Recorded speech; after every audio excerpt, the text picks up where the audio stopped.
I have a complicated relationship with the that girl trend that has subtly manifested across the internet. My feeds are saturated with seamless, simple routines that promise ultimate life balance and aesthetic perfection. I am easily drawn to romanticized clips of oat milk lattes, journaling, fitness sets, and step-by-step skincare routines. At my best, I can draw healthy inspiration from this type of content, choosing to reopen my dusty journal, do a yoga with Adriene video in the morning, and maybe even take a hot girl walk when I get home from work. But at my worst, I engage in should scrolling, telling myself that I should buy clothes from expensive brands and that I should make matcha lattes more often. Consuming so much flawless content distorts my sense of reality and pits me against myself in a nasty comparison game.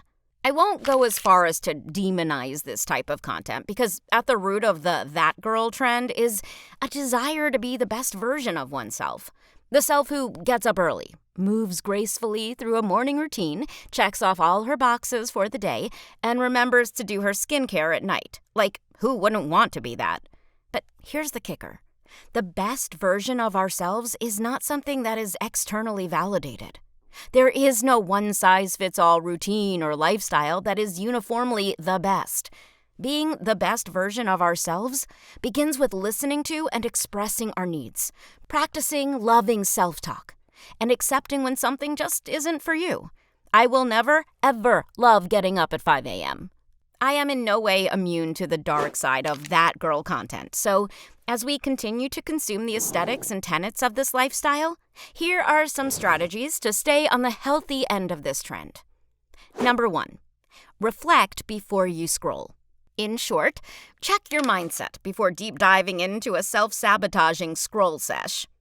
Unlocking our phones feels innocuous, but the content we subject ourselves to can seriously affect our mood. A good litmus test is to rate your current sensitivity level on a scale of 1 to 10, 1 being the least sensitive, and choose at which number you will steer clear of social media. Number 2, considerate research. Emotional scrolling is no joke, so try to use your rational brain when engaging with that girl content. The rational brain sets goals, solves problems, and healthily manages emotions.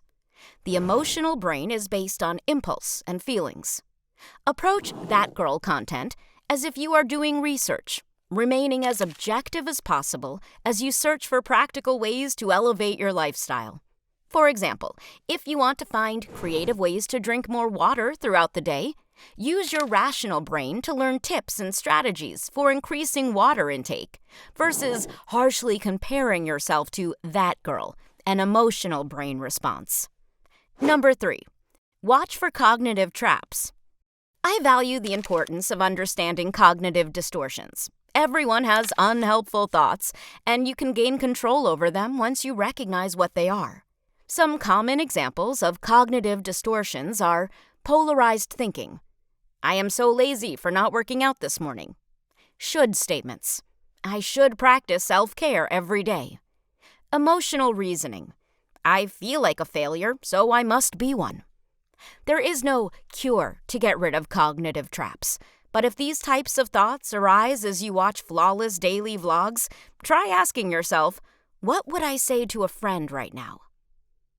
Number 4, make a FeelGood list. A FeelGood list, also known as an SOS I mentally feel like shit about my life list, is a preventative measure for when you become hyper-focused on the unrealistic elements of being that girl.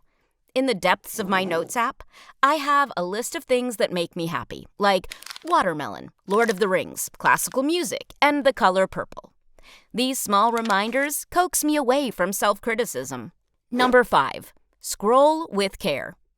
Unlike the effortless TikTok transitions from bed to the Peloton to Starbucks, a realistic lifestyle has a healthy amount of flexibility to accommodate basic humanness, like getting a crappy night's sleep and just needing to lounge in bed for an extra half hour.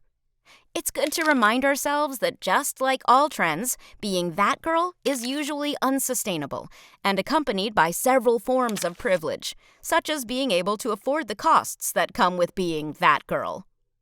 Frankly, I resent that girl, but at the same time, I want to be just like her, which speaks to our susceptibility as women to wellness and comparison culture.